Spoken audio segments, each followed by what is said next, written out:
Beyond the Ring, a podcast that covers all things in the stock show industry from the informative to the insane, starring Ryan Rash All of the best mistakes are worth making twice. and Dale Hummel. The best way to predict the future is to create it. Now on with the show. Welcome to Beyond the Ring. This is Dale Hummel, along with co-star Ryan Rash. Hello, hello, hello. Debate, debate, debate.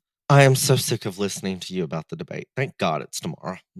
I did my public service by going to the Chameleon's website.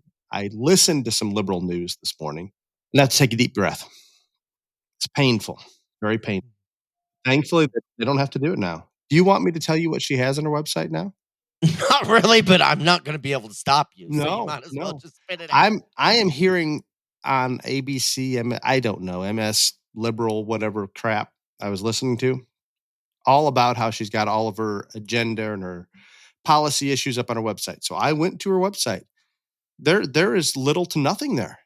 She tells you how she gave out a lot of money for student loan forgiveness. She tells you a little bit about the fact that she's going to give every new homeowner $25,000, which just increases the price of each home by $25,000.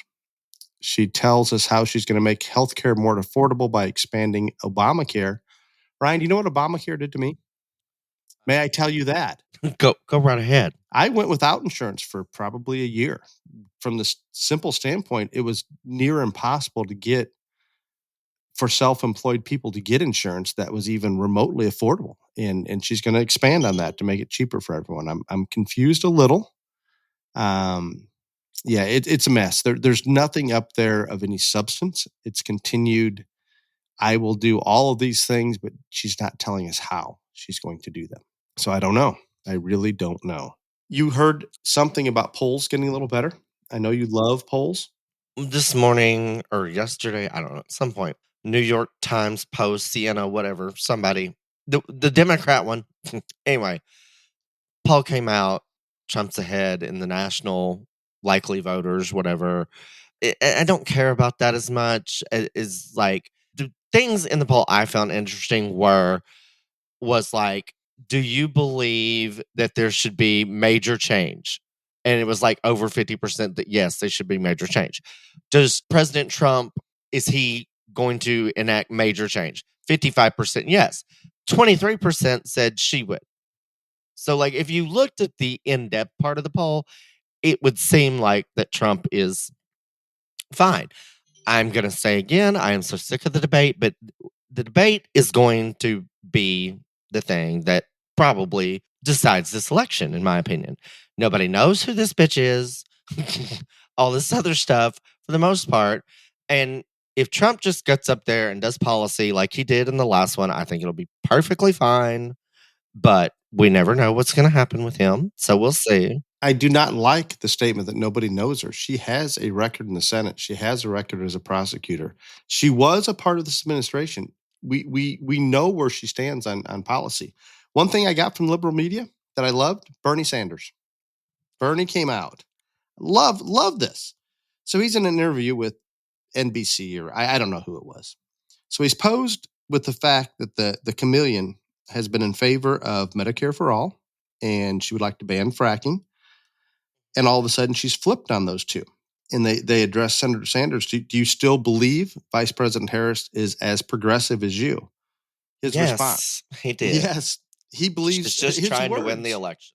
Yeah, his words are no. Her beliefs haven't changed. She's just being pragmatic to win the election, basically. And it was almost too honest, I guess, from old Bernie. Bernie's always been. He has never pretended to not be a socialist, borderline communist. And I appreciate that about him. I do not like what he stands for, but I appreciate it just is what it is. And I agree with him. And this can be summed up very simple. She is flipping on all these things to try to get votes to win the election. But here's the thing. I will try to preface this or describe this in a way that most people would here understand. So when she ran for president in 2019, banned fracking, Green New Deal, whatever, all these things, she's also done several, she was the tie vote in the Senate on several different agenda, policy things that were very liberal that Biden wanted, and it was tied up in the Senate, and she cast the deciding vote for it, all this other stuff. What she was in 2019 when she ran for president, that's still who she is. And I can, do people change in 4 years? Some. But unless there is a significant event in your life, you're not going to change that much in 4 years. In 2019, I still thought structure was the most important in sorting stock. I still thought they needed to be really good looking. I wanted them to have some muscle. Have I changed some? Yes, I have. But do I still think structure is the most important? Absolutely. Do I like them with a little more muscle now? Probably. So have I shifted some? Yes. But it's not like I'm going to use crippled, double muscled ones now, 4 years later. It doesn't work that way. It does not. You don't think she can go for the most progressive senator during her term No. as a senator to some moderate? What did I just say? I'm not going to, in 4 years or 40 years, I'm not going to start using crippled double muscled ones. It's not going to happen. She could change. I just tried to explain this and you're just not listening. So anyway. What I am fear of, I because of your statistics earlier that 50 some percent need to know more about her, that you think is good. No, I did not say that. Over 50% want major change in the next administration. Now, 33% of, when I was talking to you earlier this morning on the phone, 33% of the people in this poll said they need to know more about her in order to consider giving her their vote to her. Excuse me. Have they been living in a hole, a cave? Where have they been? Dale, I know you don't realize this. Most people do not pay as close attention to this. You don't have to know who she is. You can listen to her for 30 seconds and know who she is. Okay. Those 33% should have their voting rights pulled. I quit. Well, I have to give a thank you to the many listeners out there that texted me. Can I be Kade and not participate in current events anymore? With itch relief for the bed bugs. And I did get from several people, there's a bed bug registry that you can click on. And you are now the president. I am going to contribute to it in any way that I can. I did report the hotel that I got bed bugs for others. You can pull up a map, and it's really interesting. Just little red dots where bed bugs have been popped up. The entire East Coast is just red. Don't go there, people. Do not stay away from the East right now. It seems to pop up. They said a couple of years ago it was just terrible in Chicago. Yeah, please check out the bed bug registry before booking your hotel. I know all of you are thinking this is crazy. I thought it was crazy prior to the bed bug experience that I had. This was 2 years ago. Exactly 2 weeks ago, and I'm still itching, crawling out of my skin at times. Oh my God. It's not good. Not good at all. Mm-hmm. Do you have any other current event type of information? No. I mean... You are not going to give us your prediction of the debate? My prediction is that she will do better than Biden because she won't be a corpse. I have watched her debate before, and she's not very good at it. If Trump can keep his composure and stick to policy, which he has the last time, I don't know if he can this time, I think it will be more than fine. I do think that there will be a moment that will be cringeworthy on her part in terms of she'll end up with some word salad, or she'll try the I'm speaking when he's not speaking because the mics are muted. There's a reason they won't let her do live press events, stuff like this. I mean, it just is what it is. But I do not care what she says for the most part because she's going to do better than Biden. She's just going to. Like I said, she's not a corpse. So she's going to do better than Biden. I care more about his interaction with her. And can he stay disciplined? Can he stay focused and not really go for many personal attacks? I mean, I know he's going to do some. I think she's going to do some. But I think the decision is going to be more about how he responds to her, not really what's said. That is my opinion. I can sign on to most of that without question. I do not like the fact that she has the questions in advance. You don't Somebody know more- she has the I- questions in advance. I do No, you don't. know this. No, you don't. You know how bad. So you're in Philadelphia right now. You are the most naive person in the world if you don't think she's going to have access to those questions or doesn't already have it. Have you lost your mind? Dale. How can you think? Did you tell me? Did she have the questions before that interview? They recorded an interview on CBS a couple weeks ago. I'm sure she did. Yes, she did. And it leaked out that she had them. Everybody had them before because it got leaked out. There is no way that somebody at that, whatever damn news network, ABC, CBS, Clinton News, I don't even know which one it's on. But I guarantee you those questions are out. Somebody far more intelligent than her has written answers, and she's taken 5 days to basically memorize those answers. They will be well written, and they will be very strong answers. I hope they come across as she simply memorized them, and it shows. She can't do it without it, but I am confident that she has been very, very well prepared. So I am with you. We cannot control what happens there. I predict she's got the information. I don't know if she can spit it out or not. I think she'll probably do better than what I would like. But on the other side of it, Trump has to control himself. He absolutely has to. I think he obviously knows this and will within a certain degree. There's going to be the one cringe moment for sure from Trump as well.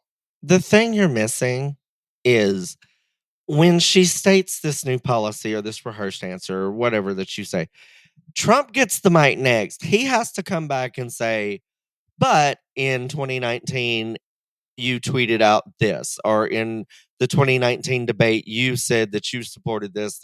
So why is it different now? If he can do that, she will have no answer to why she has changed. Yes, and if he does it calmly and leaves the personal attacks alone, I think it'll be very effective if he does.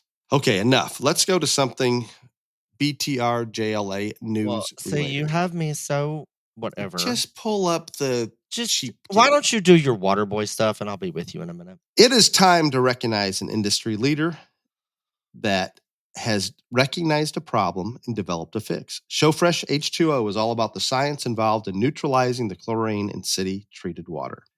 Taking the chlorine taste and smell out of the water improves the stock's willingness, I should say, to drink the water. Consequently, hydration is improved.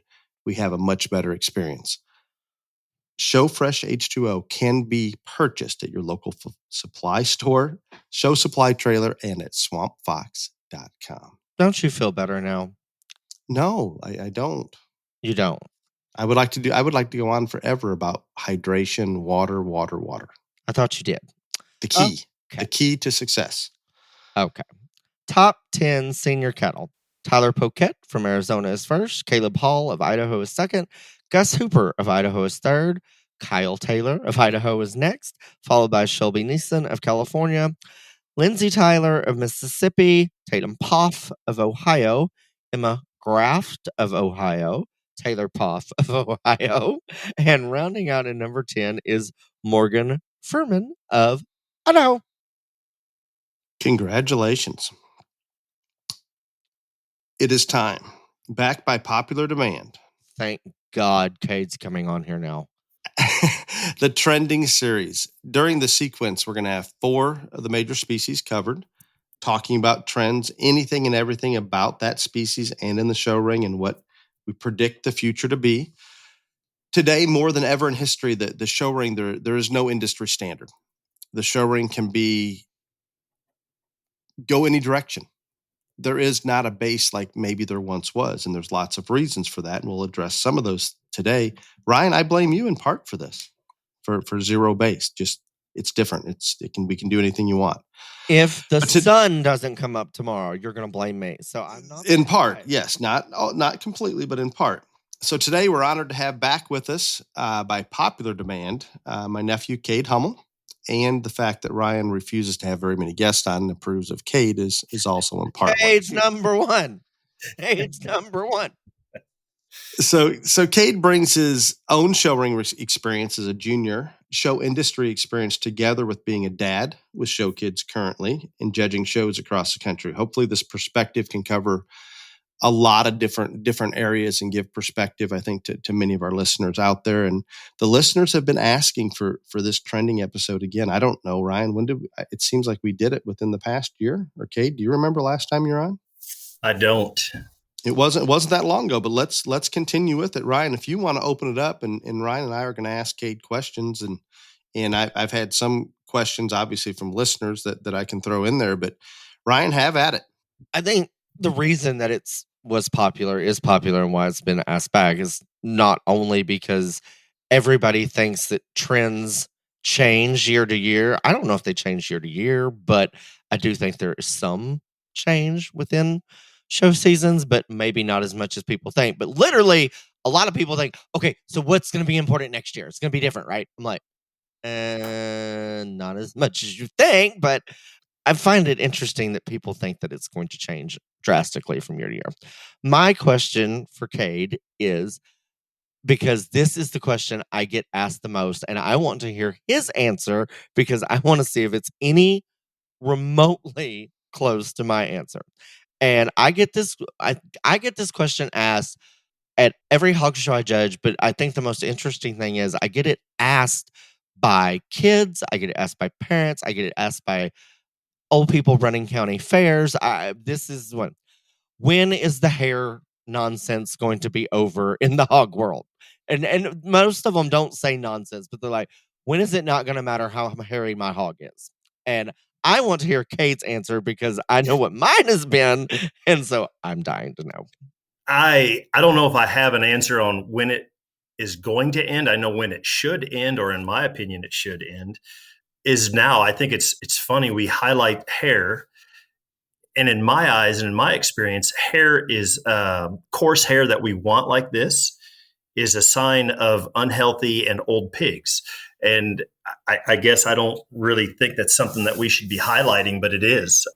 And the weird part about that, Ryan, is being on the other side of the fence with the kids showing. If you have a pig with hair, those judges will gravitate towards them. It's crazy. I don't understand it. I don't know what it helps to hide. I don't think it hides anything in a hog. I'm just being real honest. I don't either. When we mess up that leg hair and then we glue it, I mean, for me, it's not hard to identify. When we brush the hair straight back coming off of that front leg, it doesn't make me think, man, that hog is fat-legged. No, it just makes me think someone glued your legs. So I guess from a judge's perspective, I just kind of laugh at it and it doesn't bother me. I rarely ever say anything about the hair coat. I will always commend the kids that I think have a great skin and hair. Yes. In terms of freshness and youthfulness. I will comment on that. I'll say, hey, this one's been handled right at home. Homework's been done. Great job on skin and hair, guys. I will never say that to a hog that's really hairy. Because I just don't think it does. And so I get this question all the time. And so what I say is, I don't know if we're ever going to go back to where hair doesn't matter at all. But I think, like you said, I comment all the time on skin and hair too. So skin and hair has been important for a while. That's not anything new. The new part is they think that they should have hair like little mini fat steers now. That is right. That is the new part. And it's crazy to me. They try to glue it. They try to add hair to it. And you're never going to get hair to stick to a pig that looks like it came on the pig. Mm-hmm. That's the part I don't understand. And it just, to me, I just think it's ridiculous. And I watched my uncle do this one time. He pulled the twine job off of a bad twine job on a steer in the middle of a show. And I would say that I would do something similar if I saw something really hideous in a pig show. And I don't think there's anything wrong with that. But like, I think that just like everything else, I mean, will it level off some? Probably, but it might be a little bit. But I just try to tell him, I said, skin and hair has been important for a long time. This new wrinkle in it is different, and I don't know when it's going to go away. But I'm very blunt, as you know. Like, I cringe when I hear somebody on the microphone mention how hairy, how woolly, whatever. I'm like, stop. Yeah. Just stop. And it happens more times than not, and I just don't get it. But I get that Well, question all the time. All the time. and here's what's a headache. So we had a nice little gilt this year in the jackpot circuit. One week we got beat because they called her too hairy. She says on the microphone, I like everything about this gilt. She balances up exceptionally well, but to me she's just too hairy and too coarse in her hair. And I knew what she was getting at. And the very next week we win the breed, and they talk about how hairy we are. Yeah. And that's the, as a dad, as a show dad, that's the game that you're trying to play. Like, gosh dang it, I don't like it, but I don't like getting beat because I have it, and I don't like to get beat because I don't have it. It's a catch-22 that you're playing, and it's not easy to know what side of the fence you're supposed to stand on. And I don't think that most people, I think if you like lined up 12 people and you went down and say, okay, is hair important to this one? I don't know if anybody would be right or wrong. I mean, Right. you know what I'm saying? Because I think it's still so new that people are still trying to figure it out for themselves, much less. And I'll tell you the place that I like it is when I go to clip those things out. I mean, it is like a calf's top. You could really play with the spread up high and the illusion of what it looks like if you have that hair. I don't go to the extreme where I don't have a blower in my barn. I don't blow out these pigs to try to train that hair. We just do it with a brush. But man, when you go to clip on them, you can, by adjusting your clipper length in certain spots, you can give a much better illusion with that long hair. But that's not to talk about the hair on the side that's all wavy and messed up and looks all out of place. I can't stand that. But I do like clipping those big tops when you have a bunch of hair. I like it. I love it. And Kade, you can remember the days when you were showing that we peeled them pretty tight. And I can remember one of the very first pigs we clipped came from Far Stock Farms, a little blue-butted pig that we clipped a groove in his top going to State Fair. And I believe he cut really fat, but did extremely well that year. And the word that you used was illusion. When we have that hair, we can give some illusion to a bigger top, a grooved up top. We can give the illusion of a bigger leg or more bone, all those kind of things. I think you're not even at the peak of where the hair is coming. I think there's gonna be breeders breeding harder for it, just like we have for leg hair in goats or hair in steers. To a certain degree, I think you're gonna have people that are able to fit and do it well continue to go down that path. Do I think it'll reel back a little bit in terms of how they're presented? I do. I think it'll continue. Once it hits its peak, it'll reel back to they're continuing to work hair. They're always going to work skin and hair, but they're going to make it look a little more natural. Maybe not gluing that extra hair on, things like that. I think it would get reeled back pretty simple in my mind if they were no longer allowed to paint or color those things, because those long-haired hogs are not in the wash rack nearly as much with a scrub brush because the hair will come off. So they get these things pretty. They keep them semi-clean, but they do so much painting on them and the white stuff and the smoke stuff that you put all over them to color your stained up parts, that it no longer matters because you got your long hair and you can color it. To me, those longer haired Staler hogs are not in the wash rack nearly as much as what those fresher pigs are. Got it. That makes sense. I'm going to change directions a little bit.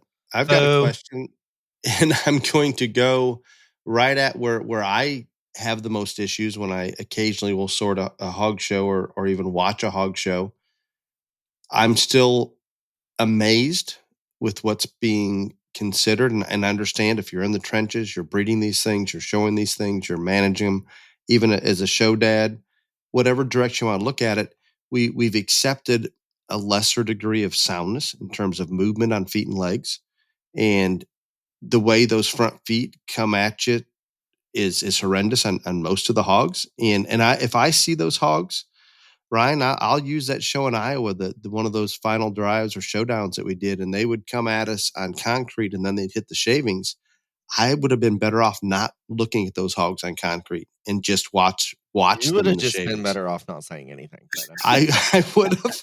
It just is what it is, and that was a sounder group than what I've seen in a while. So nothing negative towards that, but the fact that we we let those pasterns break down with some flexibility to compensate for a hock that doesn't flex at all, that we've allowed these things to become normal, that I think there's people out there judging shows that truly believe this skeleton is correct. And Kade, please guide me and tell the truth. Don't tell me what I want to hear.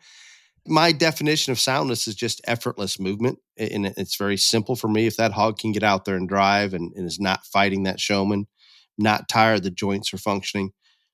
I hear people talk about it all the time, Kade. They're talking about, we're going to make hogs sounder. We're going to make them sounder. Right.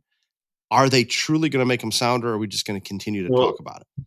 The bad thing about soundness, Dale, it's still always it's a term that's graded by every individual. There's nothing that you can say this is exactly it. And I know I think Chase said it years ago. His definition of soundness is when that animal uses very minimal effort to move, and I like that. But at the end of the day, we're still putting positives on one side and negatives on the other, and we still got to make the animal with the most positives to be our champion.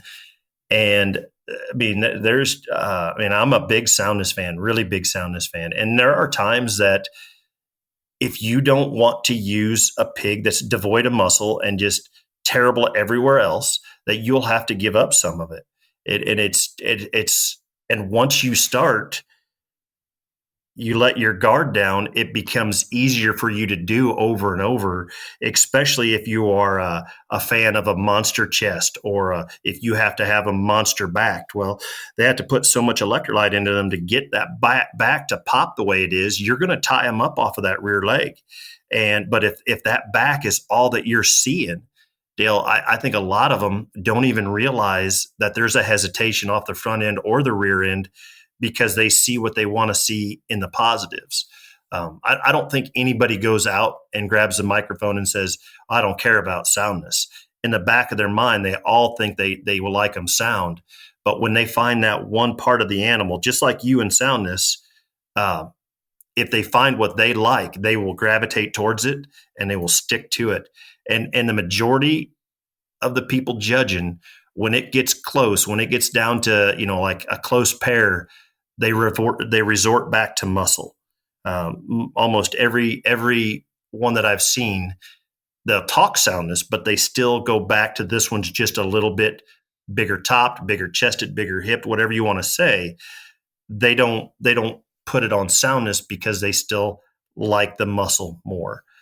I don't think anybody goes into it with the intent on using not sound ones. They just, for whatever reason, they don't see it the same. I can agree completely with that. And I wanted to, Kade, a follow-up on this one. We talked about how those hogs in Iowa came to us on concrete and then hit the shavings. That shavings, chips, hard pack, whatever that hog ring may be, has a monster impact on the outcome. Huge. And I don't really hear people talk. I'm sure people are aware of it, but you don't hear people talk about it that much. And as a judge, I can promise you, I am much happier out there judging a hog show where I can't hardly see their feet. And that's terrible to say. I'm going to tell you this. If I was at that show in Iowa and I was judging it, I would have placed myself where I didn't have to watch them walk across the concrete, because to me, it's very similar to, and this is a pet peeve of mine. When a kid wins a class, they they let the whip off the pig. They walk across the ring and shake your hand. And if you look at that pig at that time, he is looking the dead worst that he can. And 90% of the time, the judge is still talking that pig, and it looks terrible. Now I can't get that out of my mind. It's the same thing as if that pig comes in on bare cement and I see him struggling with his dew claws up front. And as soon as he hits that soft surface, he's okay. I can't get that first picture out of my mind. As a judge, I can't get it out of there. And that's why I wish kids wouldn't shake my hand when they win their class. If they're going to do it, drive your pig to me, shake my hand, and keep that pig in motion, because I can't undo the sight of your pig looking bad. You can't unsee it. And yes, that's better. Yes. Well, I'm not trying to interrupt Dale, but Kade hit on two things that I think are vitally important. And probably one of the reasons that I like Kate the best is because we see some things very similar, and we see this very similar. Structure is more open to interpretation than any other priority that we use to evaluate livestock. And it is extremely different for every single person judging. And people, I don't know if we don't talk about it or people don't understand it or it's just not fully out there. That is the one criteria or the one priority that is a standard in judging livestock that is more personal, more open for interpretation than anything else. Everybody can see in a class which one's the heaviest muscle, which one's the biggest back, which one's this. You can normally say, that's the best looking one. Easy. That's the longest neck. That's the tightest chested. Well, these things. The structure thing, that's the thing that I can be standing among three people. The one I think is the soundest may not be the person on either side of me's pick on that thing. Mhm. That is why Dale has problems in this area. But the other thing on it too, and I think Kate is 100% right, just for a reason that I just stated, most judges, regardless of where they're at, what show they're at, what level of expertise, what they show, they revert back to muscle in close situations, whether it's at the start of the class, the middle, or the end, because of just what I said and what Kate alluded to. Everybody can see it, and they want people to agree with them in the end. They want that person standing around ring say, yeah, he's right. That one's bigger back. So that is what they will revert back to. And I'm not saying that's wrong. I don't do it that way. I'm not saying that's wrong when they do it, but he's dead on. Yep. It saves the argument. Yes. Because you're right. That soundness thing, that is a really much better way to say it, is it's open to interpretation. And there are times where people will be so adamant about their rear leg structure. They don't look at the front end, and those things could be jammed up in their shoulder and not lift their foot hardly, but they flow off their rear leg good, and they call them sound. And you're right. The standing next to two other people on either side of you, one will call a pig sound enough, and the other will call him a crippled, and it's the same damn pig. And I no longer let it get to me. It is what it is. I had a bear this spring that got beat because he wasn't sound enough, and the next week he got called the soundest. So you just take it and you go. Yep. I think you're absolutely right. So Dale with that being cannot said, take it and go. He cannot. No, I get a little hung up. It just seems so simple to me. It's the ability to move from point A to B. I don't know how we can't see this. It does frustrate me. So, Kate, back to that original question. Do you believe there'll be a conscious effort, even with the variation of everybody, are we going to hear people talking about soundness more and more? Or are we kind of peaked out? No, you'll hear it. You'll hear it most of the time when I hear it being spoke by a judge is when when it's supposed to be relevant within that pair or within that individual beating somebody other. Like, and I'll be honest, I'm guilty. When I find a pig that I like and he's sound, I don't necessarily just dwell on the fact that he's sound. I just talk about basically where he beats the pig below him. And if it's not because of soundness, I don't touch on it that much. A little bit of it is because that one's hard for me to explain to the crowd about that. I will try. I'll talk about the stretch and the reach and the flexibility of certain joints. But with pigs in particular, and especially what we're trying to do to them with on those upper end shows with the electrolytes and trying to build those things together, the last 48 hours going there, most of those barrows won't be 100% perfect. And you've got to draw your line somewhere. And so I try to find a happy medium, and you won't hear it spoke as much because some of those barrows can be a tick off. And it's not ideal, but they're still the pound for pound the best pig. And I think, just what you said there, Kate, as well, and what Dale's learned to, there's never going to be a show at any level that soundness isn't talked about. Now, I agree with Kate that more times than not, it is talked about within a pair or something like that. And I brought this up several podcasts ago, we're on a completely different subject. I said, very few times do you hear a judge come out and the first thing he says about the class winner, this is the soundest animal out here. And I don't care what species it is. They just don't do that anymore. Yep. And I also think it is because of just what we're saying, and Kate alluded to it. Not only is it more difficult to describe to the crowd to make them understand, but just what I said, one guy on one side of me, that one sound, the guy in the middle, no, the one on that, I don't know, I'm on the fence. And so when you open yourself up and you go there, you give more room for people to say, this guy's dumb, she's smart, whatever, all this stuff. And judges don't like to do that. They don't. I don't care. And if you're not being honest with yourself, if you say, oh, I don't, you do not want people shaking your head no at you while you're talking on a microphone. And that's everybody.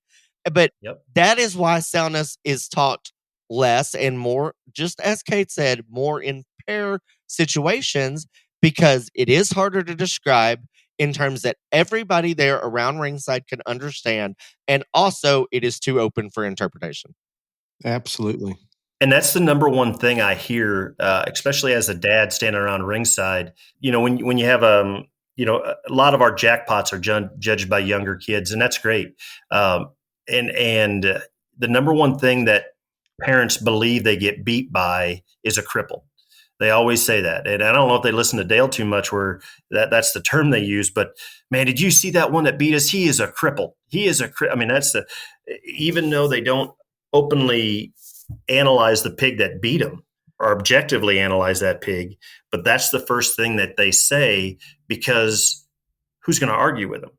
Exactly. Nobody's going to ask them like, well, what makes that pig a cripple? Right.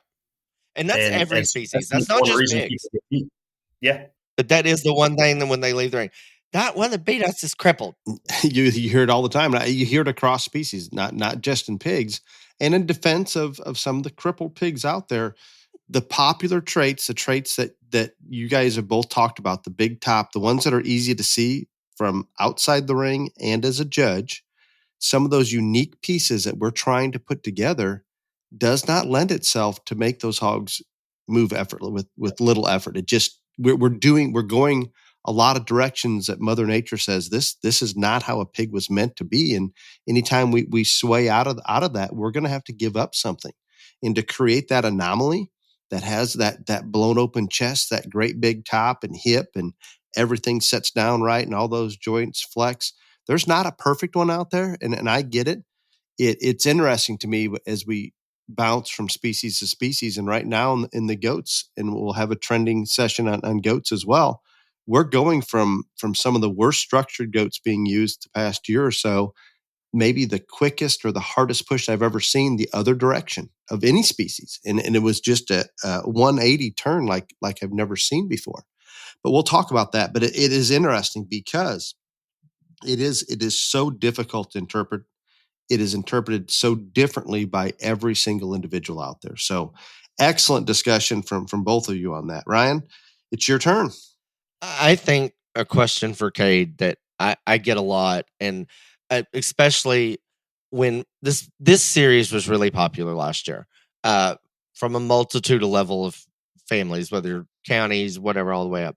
But one thing that I had one listener that was messaging me saying the one thing that I didn't hear on any of it is, what do you think for judges, like and not just me or Kate or Dale, but the majority of judges, what is the priority list and what are the big priorities? And we probably didn't address that because I do it so much and I talk to y'all or whatever. I guess we just know and don't ever really discuss it in general. But for those people that are out there knowing, and again, not just using you, but if you were just going to say blanket on the majority of people sorting, what do you think are the biggest priorities, and could you rank them for most judges, I guess? Yeah, I mean, and I'll do first, I'm going to talk about how I look at them, because it's easier for me. Balance is the number one thing for me. Where I talk about, I talk a lot about building your Legos and taking this piece and putting that piece together. That thing has to be put together really well and not just standing there in motion too. So it all kinds of goes together. But if that animal has a great balance, especially on the drive and on the profile, that to me is my number one. And it's kind of cloudy because soundness is a part of balance for me, because I don't. Absolutely. If they take a hesitant stride off of either end, it's going to throw off their top line. It's going to throw off their shoulder. It's going to throw off their head and neck. So they're not going to flow as well when they're not as sound. So put that, soundness and balance kind of combines into one. And then I will go into muscle and look. And then me being me, I have fat up there higher than most people because our industry is extremely fat right now. And I don't know if that's good or bad. I don't think we need to be to where we were in the mid 90s of trying to get down to 3600s and less. But I don't think we need to be up at 3 inches either. There's a wide range in fat. But to me, I have it higher up there because I just don't want to see him so gobby fat that it's a hindrance to that pig in terms of developing muscle or balance in that standpoint. But I think for the most part, Ryan, to get back to the meat of the question, most people will say balance, muscle, eye appeal, and then bone will be really, really high up there on a lot of people. I'd probably say balance and bone with a lot of people, just because bone is such a popular visual appraisal that people can there again read and compare one pig to the next on that pig is heavier bone than that one. And that's why I think that is such a popular trend as people can measure it. I think you're right. And I think, we've touched on this, but I think for the majority of people, whether you're standing outside the ring or standing inside the ring, the things that that everybody can readily identify, that one's bigger bone, that one's bigger back, those are going to be the priorities, because once again, if I can see it, everybody else can see it, more people are going to agree with me. And but I think you're right. And I like that you said balance first, and I like that you said that soundness is a part of balance, because it doesn't matter. Pigs are in constant motion, so that's always there.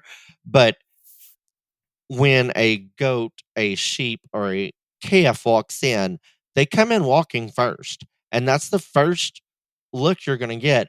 And those ones that are tight or not correct in terms of spine or all those other things, that does throw off the balance look a great deal.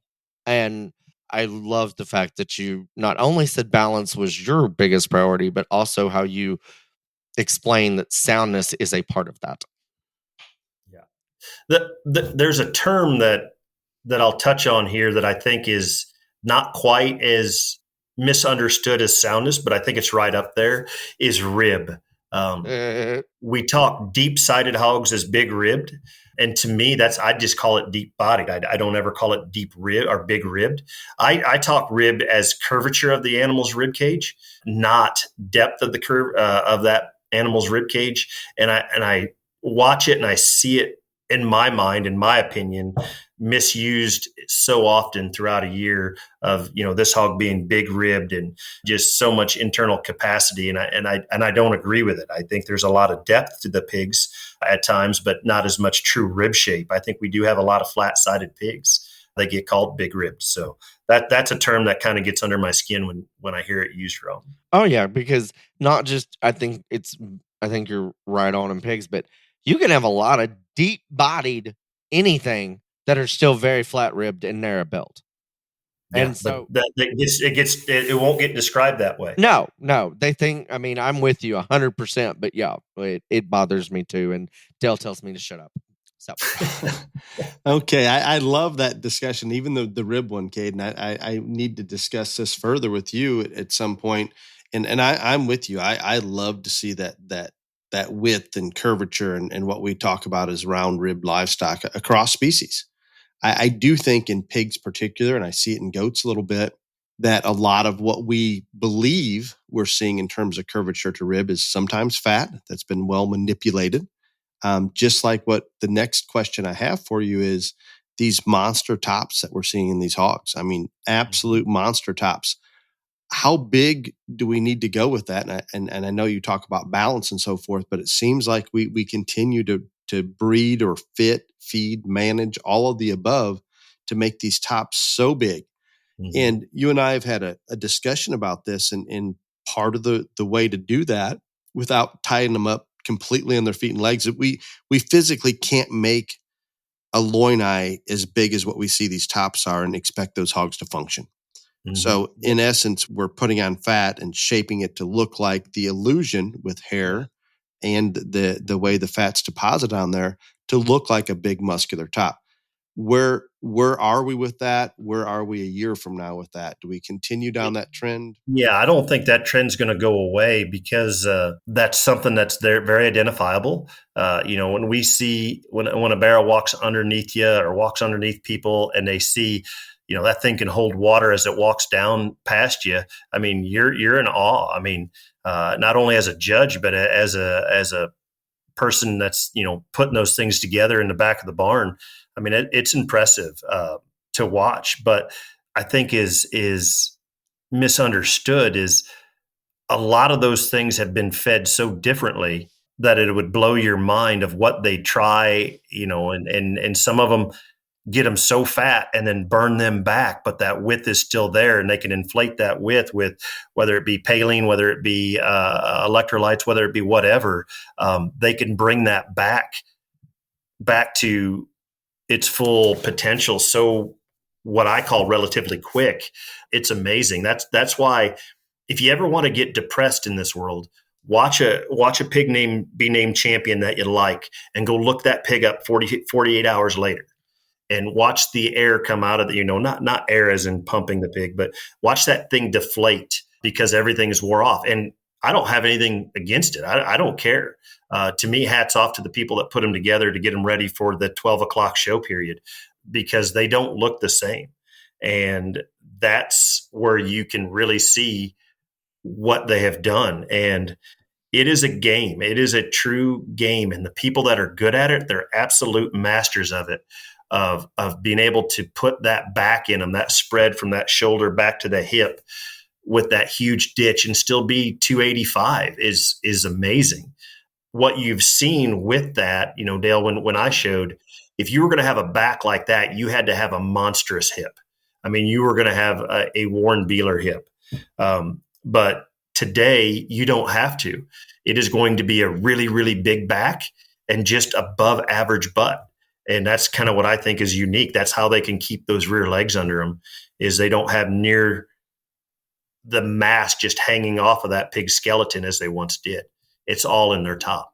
That's interesting. And it is an art to feed and manage and put one together like that. And it's incredible. All part of it. And we talk about the end product, raising kids and getting them in the barn and having them put the effort and the time into things. And that's all part of it in that education process. So it's 100% strategy. I mean, I don't care. I know we're trying to get those pigs ready, but when those kids have to think about it, like, hey, if I use too much of this red stuff, I'm going to tighten them up. I better back off. Well, that's going to be a part of their mental process as they get older, whether they're working, whether they're being a parent or whatever. They're going to still learn real situation experience from simple things as putting pigs together. Excellent.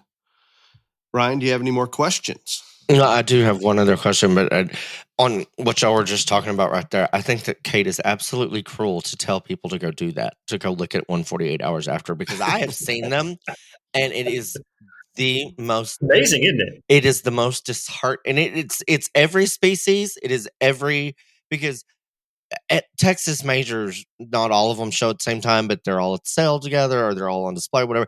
It is the most disheartening thing, horrifying thing that you could ever want to do, especially if you saw it when it was in the ring. Now, if you weren't there and you just want to go see the champion or whatever, then, but oh Jesus, no, it's. And then I promise you, more judges get beat up because somebody saw that. Because the judging teams all came in 3 days later and they all went and looked and it was what it was. And your pig sucked, you used. Well, it didn't. That moment. Yeah, exactly. Like that thing was put together, and that's the art of it. I mean, and you can miss. I mean, I've missed years ago. I was helping with a blueberry in Mississippi, and man, I was trying, and I got there a little late, and I was trying to catch up, and we showed on the first night, and I think we were reserve in that division, which we were pretty happy. But by the end of the next night, that thing looked like a monster, and I just missed my timing. And it was amazing to me. And then 2 days later during the sale, his balloon popped and he was just a blue pig again.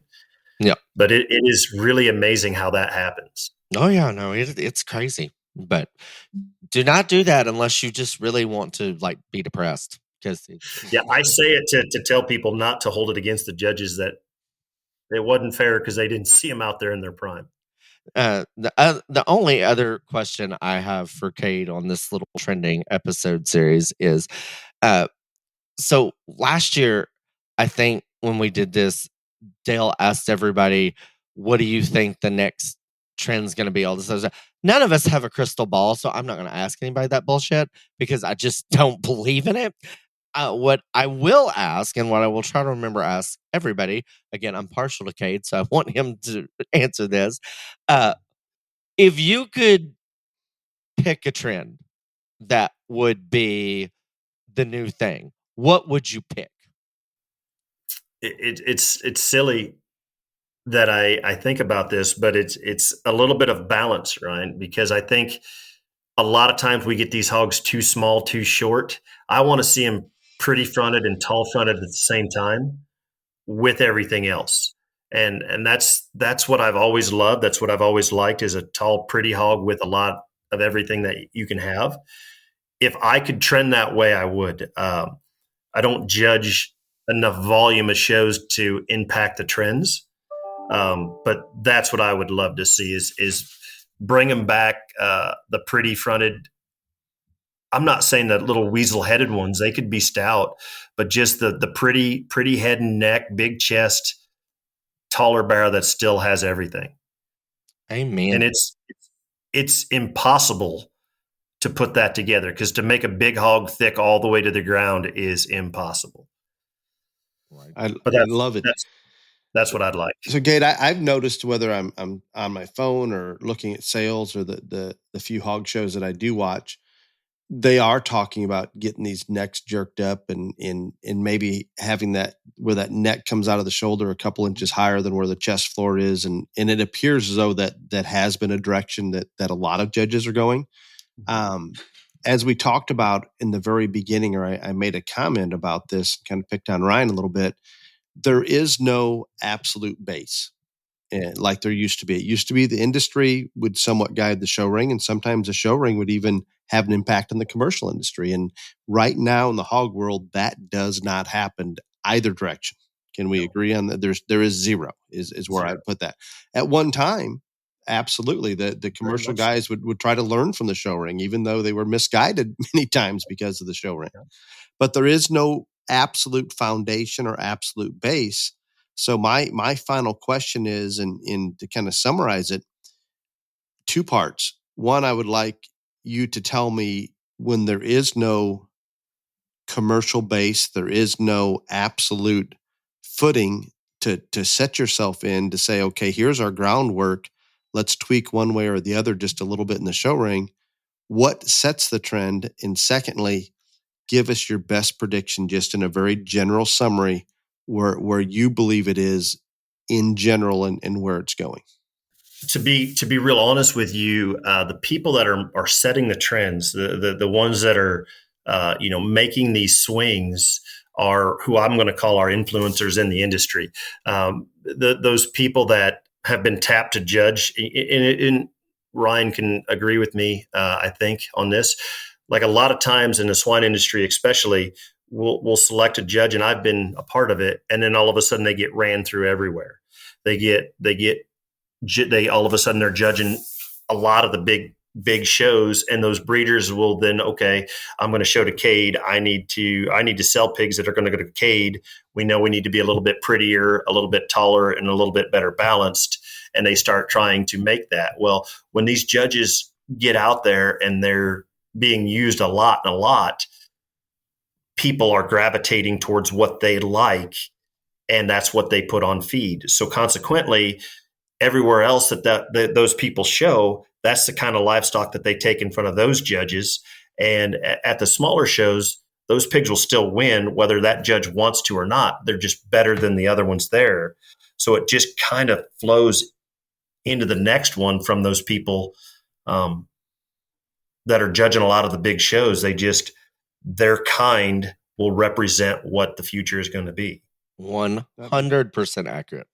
No, that makes really good sense. Do you consider, obviously sometimes breeders are judging shows and sometimes it's the judging coaches and so forth.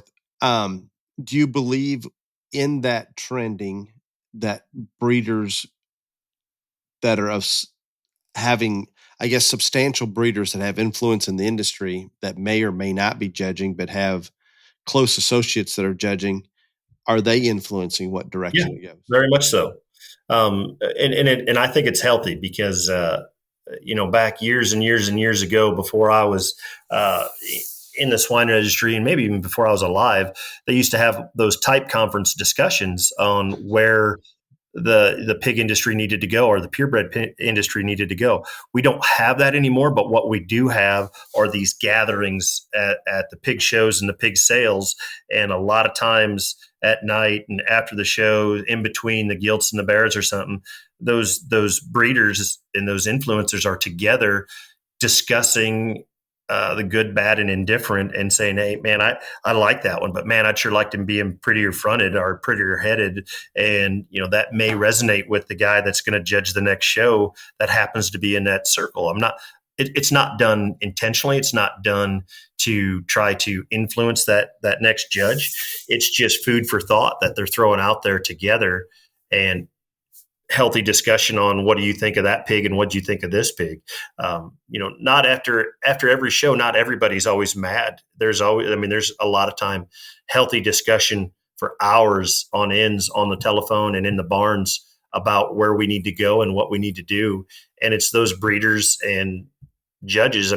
There's so many of us that are friends amongst each other that we can talk openly and not be worried about if I called one sound enough or not sound enough. Even though Ryan may agree or disagree, we still can sit there and talk about it and say, well, what did we like and didn't like, and those things influence the next generation of judges and the judges that are going to judge the next shows. I love that. And Kade, here's the question that I get from show families across species. I'm going to give it to you because you're sitting in that same situation. When they go out to buy, and we're going to use hogs in this situation, to go out and buy those prospect pigs, those little club pigs, are you going out and buying the kind you like? Or are you going out and buying what you believe will be more popular with more judges? I learned this from one of my good friends who's an ag teacher in Oklahoma and helped me out years ago as a young fieldman. I'd asked him the same question if he buys for a certain judge or how he does it. And he always told me to feed the ones that you are comfortable feeding. And that always goes back to the ones that you like. It would do me no good to go out and buy a freak muscled pig because I wouldn't know how to feed it. I wouldn't know how to handle it. And I would hate it the whole time I was in my barn. I would not be able to give it the attention that it needed to get it to its best point. So for me, I go out and buy the pigs that I like and try to adapt everywhere else that I can to make that pig popular. But I will not go buy the trend just because it's trendy. I think he brings up a real good point. And I get asked this question a lot, and my answer is a little different. And when I get asked this, I also kind of gauge which family I'm talking to or whatever, all this stuff, because there are going to be families that buy one or two, and then there's going to be families that buy 20. And depending on what family you're talking to might be different. But I think my core answer is always the same. You have to buy one that you're going to want to go out there and work on every single day, because we all know the amount of effort and energy and hours that are required. And while maybe for the first month or two, if you went out and bought one specifically for one person that you know is judging the show, that you absolutely hate that type and kind, Maybe for the first couple of months, you'll hang in there. But it takes a rare beast to hang in there for 6 months, giving one that you can't stand the effort and the love and the attention that you need. So I go back to, you've got to have the ones that you really like, because all the other stuff that comes to it. But there are also people that can put 20 on feed that can take a chance with that one. If Mhm. you're in that situation, then go buy that one. If you know that guy's whatever, it may not work for you in the end, but I agree with Cade. You have to gravitate to the ones that you like and you love, you want to work on, and you also know how to manage. One thing that I have found when I have families come through the barn and they'll say, "Hey, what pig do you like?" And I'll say, "I like this one." And if they like the pig in the next pen, there is no point in me trying to tell them to go back to the pig I like, because they will second guess it the rest of the season. They will say, "Yeah, we should have got the one that we liked. We should have got the one that we liked better. We just know he was better." It does not matter. They'll never put the effort.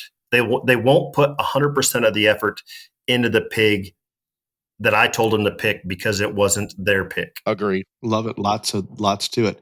We're probably going to go long, and that's okay. There is one that I think a lot of listeners have sent text messages about, and we talk about it across species, Kate, just how age plays in, and how in the cattle world they're moving birth dates more than they've ever moved them, just to fit in and look the part and not stand last in class. And the same thing across species. And obviously we're showing barrows, market hogs, I'm going to say older right now in general than they ever have in my lifetime. Yep. Do you see that changing in any manner? I don't think there's any way to change it. There's going to be no verification in the foreseeable future that's going to say this crossbred can't show because he's too old, right? There's no way to be able to stop that. And here's the funny part that so many people miss: the rarity of those bears that make it 13 to 15 months is so rare, but it happens. It's kind of like Ryan just talked about, those guys that have X amount of pigs on feed. Those pigs that are that old have been, at one point or another, been gave up on, have been kicked out, have been on sow feed, have been just running out in their "I give up on pigs" pen, and came back. Those things were not on feed for 12 months straight in a wood chip barn being brushed, putting all the effort into. At some point in that pig's life, there was something that's happened that they gave up on, and they came back to him because he didn't grow well enough, because he didn't get big enough, because he was sick, because he was injured. Something happened. And there's a lot of people that are trying it, and especially on the barrows, that are trying to fit these healthy, productive type of growing pigs to be that old, and they just can't do it. Those bears that have made it that far with being that old, I don't want to call them special because I don't think that's the right word, but they're an outlier. Yes. But I don't think anything's going to happen. I think when people find them, they'll still show them. And more times than not, that was a nutritional deficiency, and illness. Who knows what it was? Just totally not just even given up on, but something serious may have stunted them in some manner or set them back so hard. But what's interesting, those few anomalies that they'll go grab and bring back into that feeding pen, holy cow, do they bring some advantages to the table that I can see why they're trying to replicate it. I get it. I don't think they can in a manner like what they're trying to do with healthy growing pigs. But wow, there's incentive for some of that. When we talk about bone and hair and just a lot of those things that come together, it's interesting. And those are anomalies. Maybe that's the best way to look at it. Well, and we've said not only here today, but in other podcasts on other subjects, you talk about age, and we just had one about age. I just did one on obesity in the show ring and things that we've talked about on here, but body mass, density, bone, muscle, it all continues with age. That is the common denominator between all of those things. And whether you like it or not, all of those things are priorities right now in placing stock. And the one thing that's common between them is the older they are, they're going to be bigger bone. They're going to be denser in terms of their body. They're going to have the ability not just to have more muscle, but there has been longer to tweak that muscle in every other way through feeding, all electrolytes, whatever all you want to say. The common denominator is age. So it's not going to be fixed. And I, like Cade and Dale and I were talking earlier, I think there's more openness for interpretation in terms of structure. The second thing is when somebody says fresh. This one's fresh. Because I'm telling you, when I hear that word, I clue in. And half the time they're going, you're a blooming idiot. And that's just, that's not political correct to say, but I'm just telling you, that's what I think most times. And I always quantify when I say fresh. I will say fresher about its skin and hair. I won't say fresher in its overall appearance because I don't want someone to try to tell me that I'm interpreting their age. Right. I will tell you where I think that animal is fresher at. Well, and I agree with that, and I say the same thing. But that's just like Dale was talking about backdating. Reason people don't, and people have sent this question in more times than not. Well, why don't judges call out the old ones one night? Because you don't know. Just like people mature differently, animals mature differently. You can think it all you want, but you don't know. And so I'm with you. I've literally judged a class of Duroc gilts that my class winner was probably 30 pounds bigger than any other pig in the class. And everybody was mumbling about how overaged it was.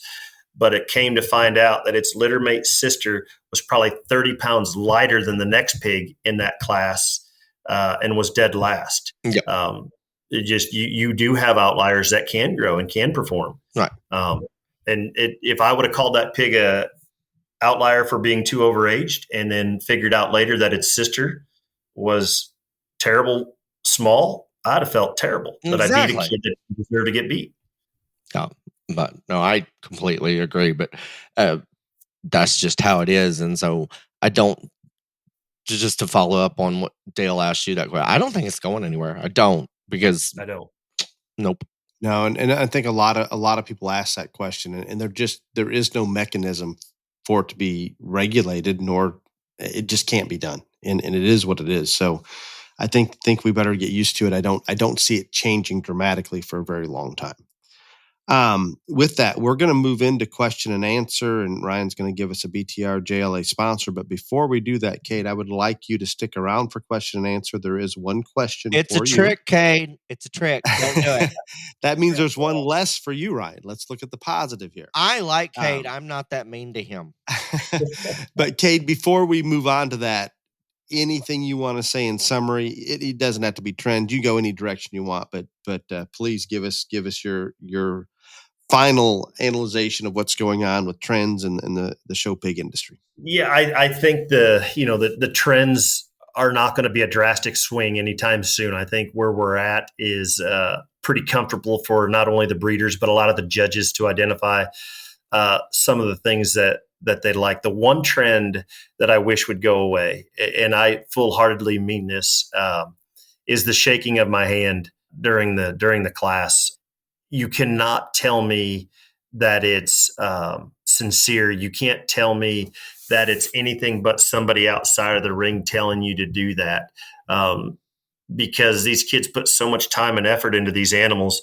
If you're not first, you're not going to be wholeheartedly meaning thank you when you shake my hand.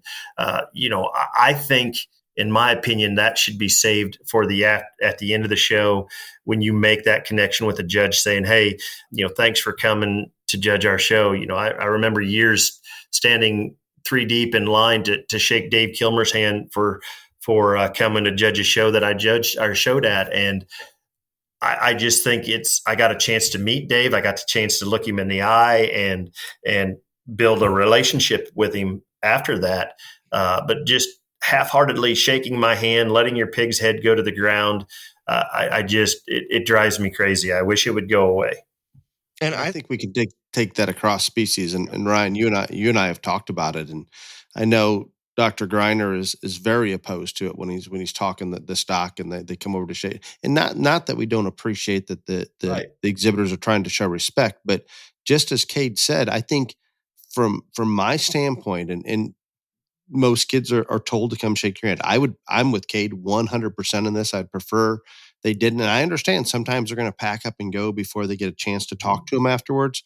But I promise you that conversation that I have with that young exhibitor after the show, in more of a conversation than just a thank you, but a thank you. And I appreciate you coming. I remember that. I feel that it's very genuine, very sincere.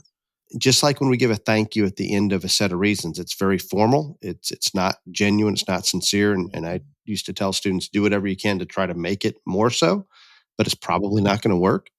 But I'm completely on there. Ryan? Well, I think Cade hit on something that is so correct and so true. And I understand all the reasons that a lot of us do not want them coming up during class, shaking your hand. You're trying to concentrate on what you're saying. You want to give the exhibitor that animal that you're talking about the same amount of attention to detail that you just gave this kid that's coming up trying to shake your hand, all this stuff. I think the sincerity thing is important. I really do. And just like Kate said, if you're not the class winner, you're probably not happy. And I'm okay with that. Like, I am absolutely okay with it. As long as you're not disrespectful, Right. 100. I would rather see some emotion that tells me you were the one actually in the barn doing it. That you wanted to win, that it meant something to you to win, and it didn't happen this time. So I'm 100% on board with that. And just like you alluded when you waited for that one man, 3 deep, whatever, you built a rapport with him. What Dale just said, the 300 kids that shake your hand in the class, you're never going to remember any of them. The one that waits to the end of the show and is standing there, whatever, you're gonna remember that kid the next time you say, you may not remember that girl's name or where that boy lives, but that kid waited for me in Tuscaloosa, Alabama for me to get done, and he came up. Thank you. You will remember that person. You're not going to remember the ones that do it in the ring. But bigger than that, Ryan, it's not what if you remember them or not. It's the fact that someone that they look up to as a judge took the time to talk to them. They will remember that as much or more than how they placed in that show that day. I guarantee you they hold that in higher regards than what we as judges understand. Absolutely. I agree with that. And just like that waiting till after, you can actually have you can have an actual conversation with that child, with that parent, that family, whatever. You can't do anything other than it's just a gesture in the ring. I mean, literally, that's all it is. Yep. Excellent discussion. Ryan, do you have a BTR JLA sponsor before we get? Yes, I do. We would like to thank Basic Animal Health for sponsoring the question and answer session. I should charge them double this week since Kate's going to be a big part in it. But Basic Animal Health would like for you to try their product, Trailer Ride. It's an all-natural complete health supplement originally designed to help combat animals' stress during travel. The product has unlimited uses. It minimizes gastric distress, calms the animal for a safe and comfortable ride, but also it boosts immune health, supports respiratory health, and contains essential electrolytes to help your animal stay hydrated and encourages drinking. You can find Trailer Ride and all of Basic Animal Health's products at basicanimalhealth.com, and we thank them for their sponsorship and the Leonard family. Thank you, Leonard family. The first question, Ryan, we get this question quite a bit. I get it for some reason more on Snap, and I don't know why, but this one I believe came through Messenger, maybe, and I don't know where it came from, but from Jimmy. Mm-hmm. Love each and every podcast. Thank you for all you guys do to educate the junior livestock industry. My kids would love to meet you in person and get your autographs if willing. I am willing to make a road trip wherever you two are at, whenever you two are at the same place at the same time. Please let me know so I can surprise my 2 kids. Ryan, I don't have an answer to this one right now. Probably the one that we're always at is Louisville. I mean, that's like it, probably. That's Yeah. definitely the one closest. Dale doesn't invite Um, me to are shows that you will not be at Kansas City, I'm assuming? not the same time you are. Because if we go, we're going with breeding heifers. We don't have a Yeah, so market so there. So. Louisville, the week of the goat show judging contests at Louisville, you will not, or are you going to be at National FFA this year? No, I'm not going to be at National. Okay, so Louisville's probably the next time, and I appreciate your willingness to make that drive, and hopefully we'd be more than happy to visit with your kids and get to meet them. Next question comes from Jeremy.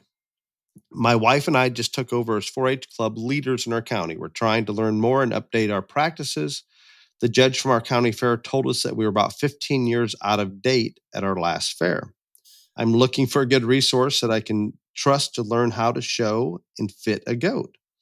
We're a really small county, 1,500 people. I assume that's in the entire county, not showing.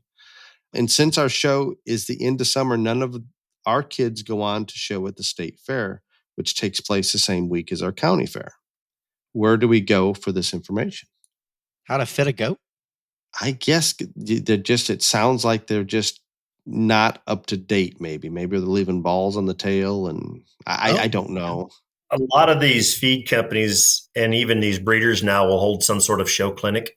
To me, the best way to get one of those is find one of those big breeders that puts on a show clinic and ask if you can come, and send somebody down there that can relay the information back up. Yeah.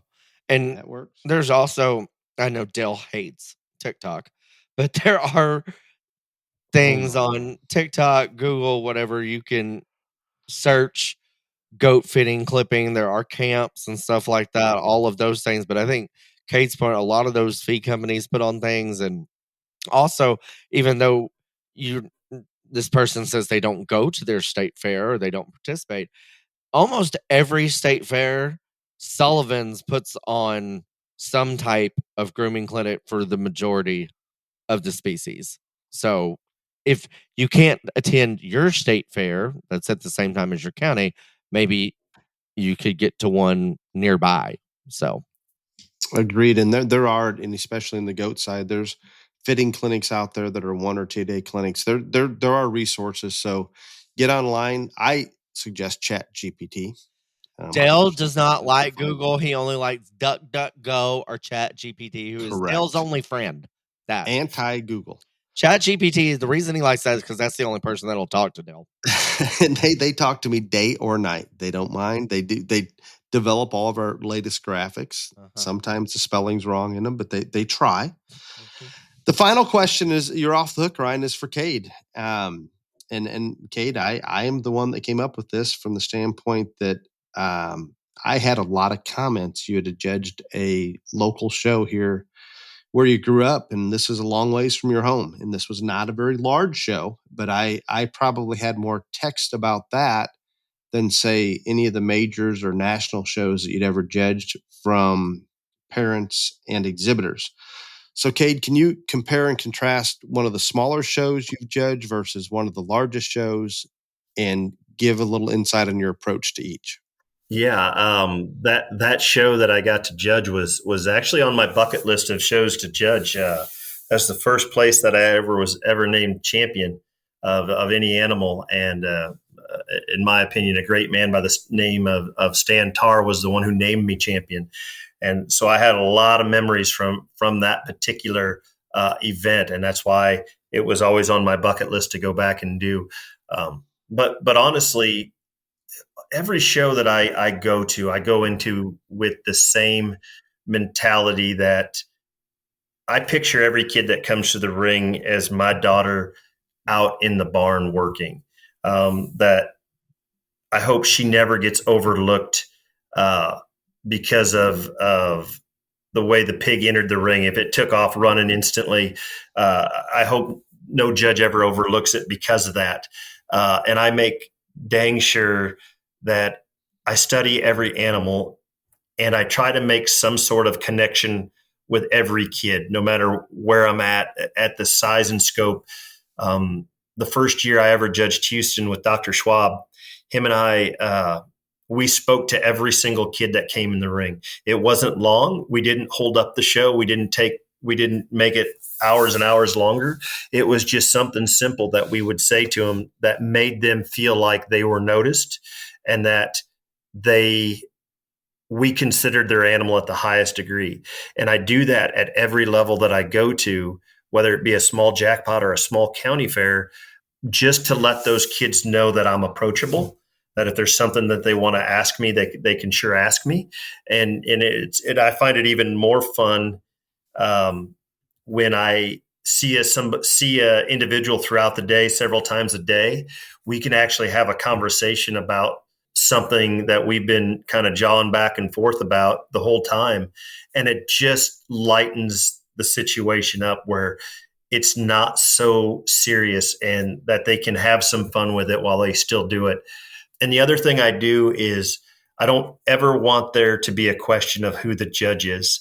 I've seen it several times in, my career as a fieldman working all those shows and a superintendent at other shows, where someone that actually maybe working the board or working the ring outdresses the judge, and the kids are confused as to who the judge is. And I don't dress up to where I wear khakis. I rarely wear khakis. I don't wear them well. But I will put on a tie. If I wear blue jeans, I make sure I wear a tie so there's no doubt who that judge is. And I want to make myself look professional. I want those kids to think what they're doing is a big deal, because those kids who don't show at school, they think, oh, you're just a farm kid, hillbilly, da da da da da da da. If I dress myself up, they feel like they're doing something in front of somebody professional.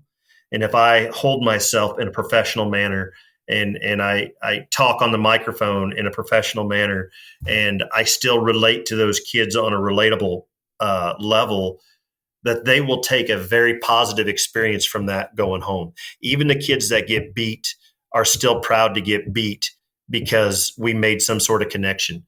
One of my funniest times that I had this year, I was in Utah judging, and this girl and I had been kind of making fun of each other all day.